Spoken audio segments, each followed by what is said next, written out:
Remove the cover from the machine.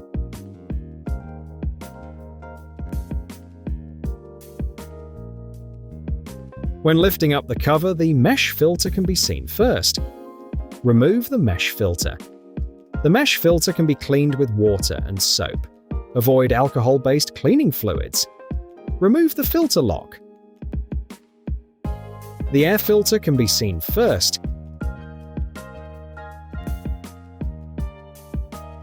Inside the air filter, you can find the cylinder filter. The air filter has to be changed every 2.5 hours of operation. The cylinder filter has to be changed every 25 hours of operation. If they are dirty, you might need to change them sooner. The air filter and the cylinder filter cannot be cleaned. Make sure there is no dirt inside the machine. If there is still some, please watch our video on how to clean the inside of the machine. Put everything back in place and the air filter is ready for operation.